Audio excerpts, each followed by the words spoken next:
Olá, querido irmão, querida irmã. Este é o programa Tesouro da Igreja e eu, Luiz Carlos, juntamente com você, estamos dando continuidade aos nossos estudos sobre a carta encíclica Veritatis Splendor, o esplendor da verdade, do Papa São João Paulo II.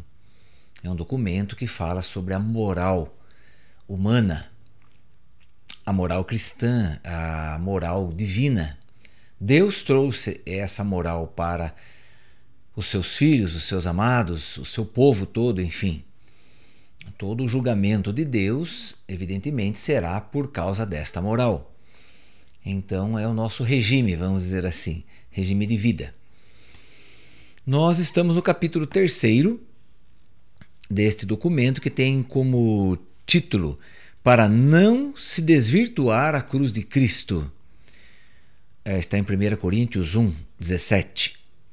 E temos um subtítulo que diz: O bem moral para a vida da igreja e do mundo. Dentro disso, estamos estudando então a moral e a renovação da vida social e política. Vimos aí no nosso último programa, então, sobre como deveria ser, né, aí a vida dos cidadãos. Deveriam ser protegidos pelo Estado, defendidos, os presos deveriam participar de uma correção, devolvendo eles para a sociedade com dignidade, com emprego, etc. Vimos assim alguns exemplos disso. Bom, encerramos também o nosso último programa dizendo que, na verdade, no âmago, quer dizer, no íntimo da questão cultural, está o sentido moral. Então, no íntimo da questão cultural.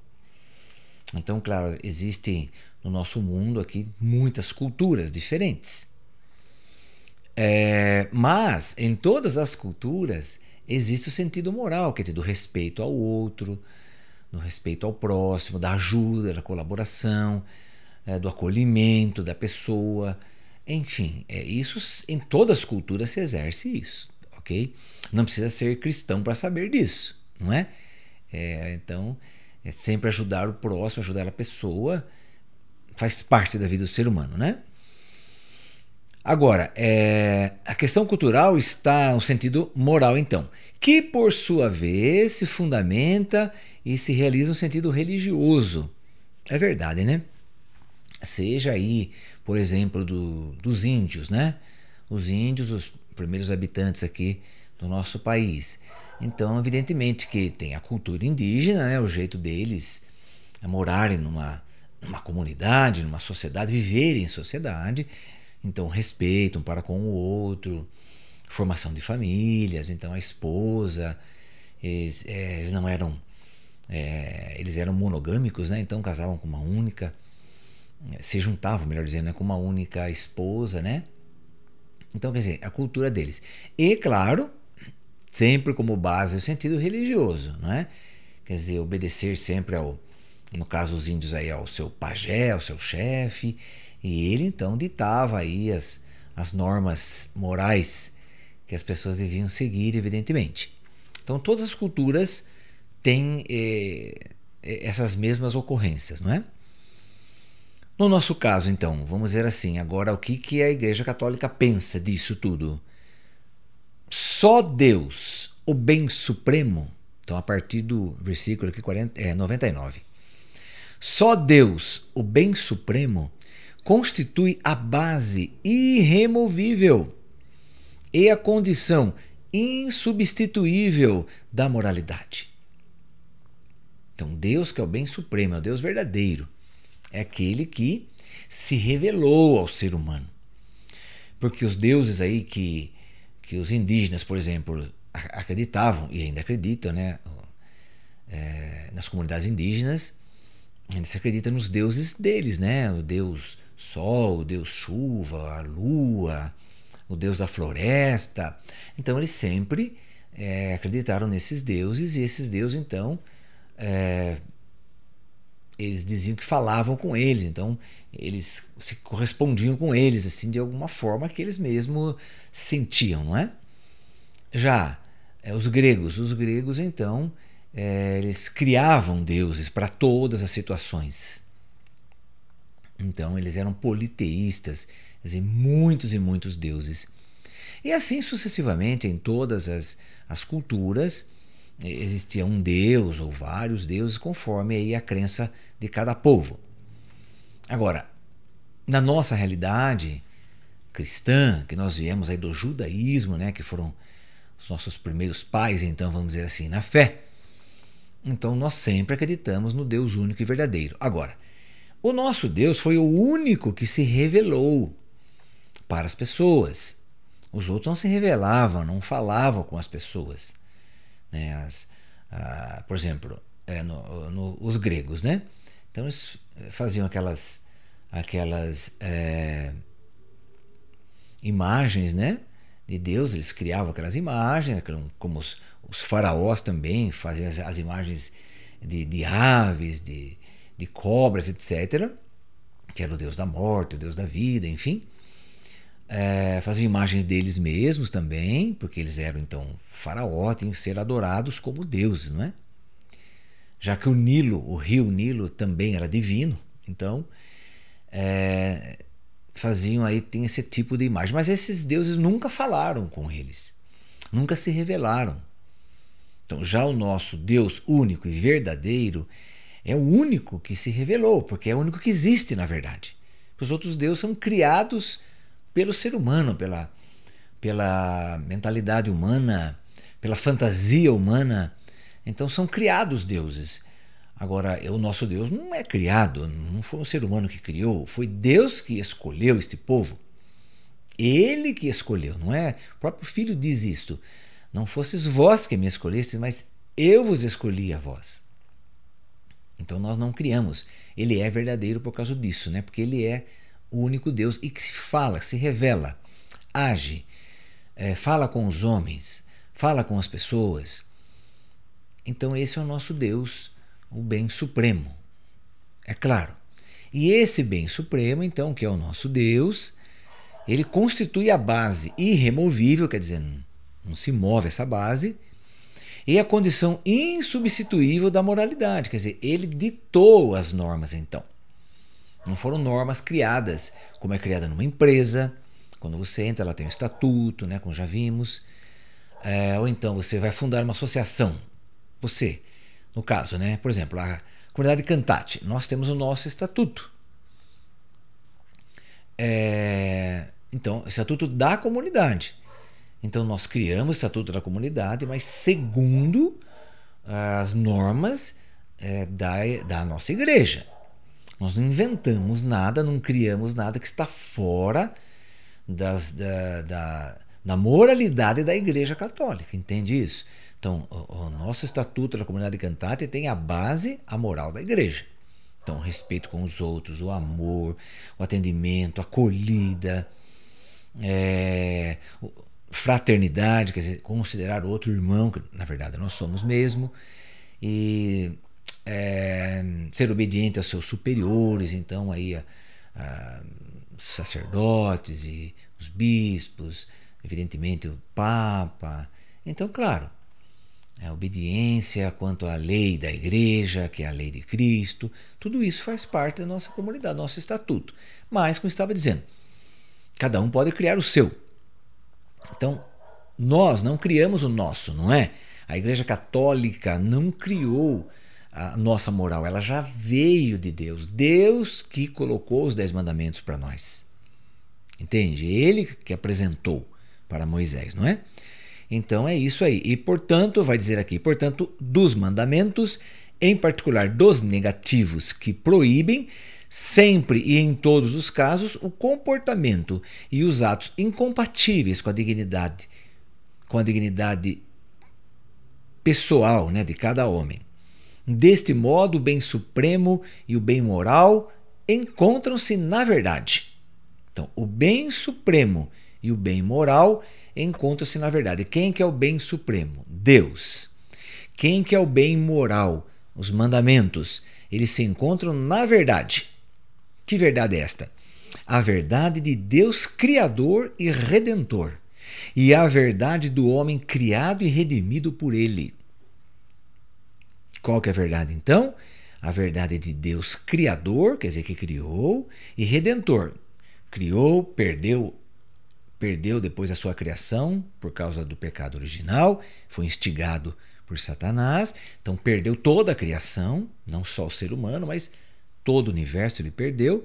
Veio o Filho como redentor, que readquiriu tudo e devolveu para o Pai.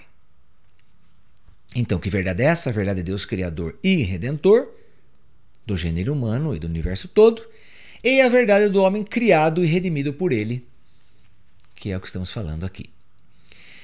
Apenas sobre esta verdade, só esta, é possível construir uma sociedade renovada e resolver os complexos e gravosos problemas que a abalam, sendo o primeiro deles vencer as mais diversas formas de totalitarismo para abrir caminho à autêntica liberdade da pessoa. Então, vencer o totalitarismo. O que é o totalitarismo, não é? O totalitarismo, ele inibe a pessoa de agir, porque ele, o Estado, quer ditar as normas. Então, seriam... o totalitarismo, na verdade, é uma face de um autoritarismo muito exagerado. O autoritarismo já é péssimo, né? Já é ruim, já é horrível. Agora, o totalitarismo está acima do autoritarismo, entende? O totalitarismo ele tira toda a liberdade da pessoa, tudo é para o Estado, ele vai ditar tudo, ele vai criar todas as coisas e as pessoas têm que obedecer fielmente. Então o totalitarismo é terrível. Bem, o totalitarismo existiu, né, no século XX e não existe mais, graças a Deus. No caso aí foi o nazismo a maior expressão disso, né, por Hitler. Então o totalitarismo nasce da negação da verdade em sentido objetivo. Então, onde que nasce o totalitarismo? Nasce da negação da verdade. Em sentido objetivo, não subjetivo. Em sentido operacional, pragmático, não é? Então, aí tem 2 pontos. Agora vem a explicação disso daí. Se não existe uma verdade transcendente na obediência a qual o homem adquire a sua plena identidade, então não há qualquer princípio seguro que garanta relações justas entre os homens. Tem que haver uma transcendência. O que é algo transcendente? Algo que sai de si. Transcendente, sai de mim, não é? Então transcende para o outro. Então, tanto, no caso está falando de governo aqui, o governo tem que ser transcendente, tem que sair dele coisas que vão dar segurança ao ser humano, tanto na saúde, na educação, na própria segurança, trabalho, oferecer trabalho, ter casa, moradia, tudo isso o governo tem que ajudar as pessoas. O governo existe para isso. Né? Tanto é que num país democrático como é o nosso, uma política democrática, governo democrático, o povo elege as pessoas para ajudarem a eles, né? A governarem a eles, mas governar com decência, né? Com justiça, com honestidade, buscando fazer o bem para as pessoas que os elegeram, não buscando fazer o bem para si próprio, não é verdade? Então quer dizer, está dizendo aqui que quando o totalitarismo é a negação da verdade. A verdade é essa transcendência. Aí sim, o governo transcende para o povo e o povo transcende para o governo, demonstrando, claro, sua gratidão, enfim, por um governo bom, etc., e que está fazendo jus aos direitos inalienáveis das pessoas. E estão promovendo a dignidade da pessoa, aquilo que eu disse no programa anterior. Aqueles que estão presos têm que ser devolvida a dignidade para eles. Isso não está acontecendo já há muitos anos, muitas décadas. No nosso país não existe isso. Às vezes a pessoa sai pior do que entrou da cadeia, não é verdade? Com efeito, o seu interesse de classe, de grupo, de nação, contrapõe-nos inevitavelmente uns aos outros, quer dizer, o totalitarismo, né? Se não se reconhece a verdade transcendente, triunfa a força do poder, né? Daí do comando. Aí eu falo e você obedece, não é? E cada um tende a aproveitar-se ao máximo dos meios à sua disposição para impor o próprio interesse ou opinião, sem atender aos direitos do outro. Então, quando isso acontece, então a pessoa que está no comando, ela quer ver os seus próprios interesses, isso não importa o que as pessoas pensam, o que elas reclamam, o que elas desejam ter para elas, suas necessidades básicas, não é? Isso não importa, importa o que aquele que está na frente pensa, o que ele deseja. A raiz do totalitarismo moderno, portanto, deve ser individuada na negação da transcendente dignidade da pessoa humana, que é a imagem visível do Deus invisível. E precisamente por isso, pela sua própria natureza, sujeito de direitos que ninguém pode violar. Seja indivíduo, seja um grupo, seja uma classe, seja uma nação, seja um Estado. Ok? Nem tampouco o pode fazer a maioria de um corpo social, lançando-se contra a minoria, alienando, oprimindo, explorando ou tentando destruí-la. Também isso não pode acontecer. Quando eu privo o outro, o próximo, né? Seja individual ou coletivo, quando eu privo ele dos seus direitos inalienáveis, eu estou destruindo a pessoa. Estou explorando, estou oprimindo, estou alienando. Ok? Por isso a conexão indivisível entre verdade e liberdade, entre verdade e liberdade existe uma conexão invisível. Não se vê, mas que se vive, que se sente. Essa conexão invisível que exprime, né, o vínculo essencial entre a sabedoria e a vontade de Deus, possui um significado de extrema importância para a vida das pessoas no âmbito socioeconômico e sociopolítico, como resulta da doutrina social da Igreja. A doutrina social da Igreja ela é um compêndio, né, de vários documentos, desde a Rerum Novarum, que defendem as pessoas, defendem a vida social. Então são vários documentos que fazem parte, que compõem a doutrina social da Igreja. DSI nós chamamos, né? A doutrina social da Igreja, a qual pertence ao campo da teologia e especialmente da teologia moral, que é o que nós estamos tratando aqui nesse documento, e da sua apresentação de mandamentos que regulam a vida social, econômica e política, não só no que se refere a atitudes gerais, mas também a precisos e determinados comportamentos e atos concretos. Desta forma, o Catecismo da Igreja Católica, depois de ter afirmado que, em matéria econômica, o respeito da dignidade humana exige a prática da virtude da temperança para moderar o apego aos bens deste mundo, da virtude da justiça para cautelar os direitos do próximo e dar-lhe o que é devido, e da solidariedade, segundo a regra de ouro que está em Mateus 7,12, né? Que o que você quer que os homens vos façam, fazei-o vós a eles, essa é a regra de ouro da nossa santa doutrina. É a maior regra que existe, não existe maior do que esta. O que quereis que os homens vos façam, fazei-o vós a eles. Não espere eles fazerem, vá você e faça. Assim Deus agiu. Deus não espera que nós o encontremos, que nós nos decidamos por ele, que nós optemos por ele. Ele vem ao nosso encontro. Ele faz a opção de nos amar primeiro. Ele não espera que nós o amemos, não. Ele espera que nós retribuamos ao seu amor. Mas ele nos ama primeiro. Ele nos amou primeiro. Ok? Então, segundo a regra de ouro, e conforme a liberalidade do Senhor, que, sendo rico, se fez pobre para nos enriquecer com a sua pobreza. Apresenta uma série de comportamentos e atos que vão contra a dignidade humana.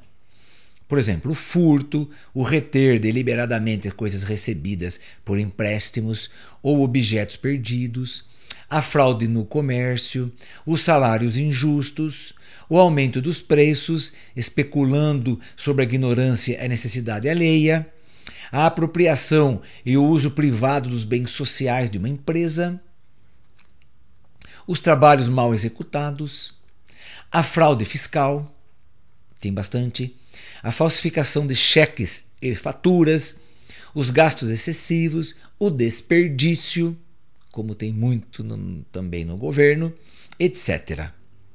E ainda, o 7º mandamento proíbe os atos ou empreendimentos que, seja por que motivo for, egoísta ou ideológico, mercantil ou totalitário, conduzam a escravizar seres humanos, a desconhecer a sua dignidade pessoal, a comprá-los, vendê-los, trocá-los como mercadoria. É um pecado contra a dignidade das pessoas e seus direitos fundamentais, reduzi-las pela violência a um valor utilitário ou a uma fonte de lucro. São Paulo ordenava a um amo cristão que tratasse seu escravo, também cristão, não como um escravo, mas como um irmão, como um homem no Senhor. Então veja, na questão do racismo, por exemplo, eu diminuo as pessoas por causa da etnia. Quanto racismo já foi aplicado e ainda é, infelizmente, aplicado para os negros, por exemplo. Meu Deus, o que a gente vê, principalmente nos Estados Unidos, ainda existe um racismo muito forte entre eles, entre os brancos e os negros. Mas isto também veio lá do povo europeu, de onde nós descendemos.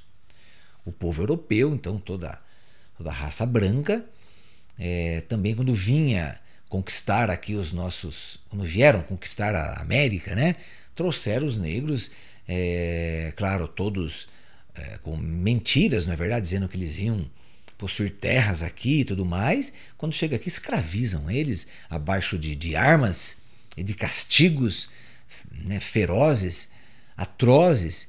Então, tudo isso você está diminuindo o ser humano, tirando a dignidade, tirando o direito de viver, o direito de ter uma vida digna de um ser humano.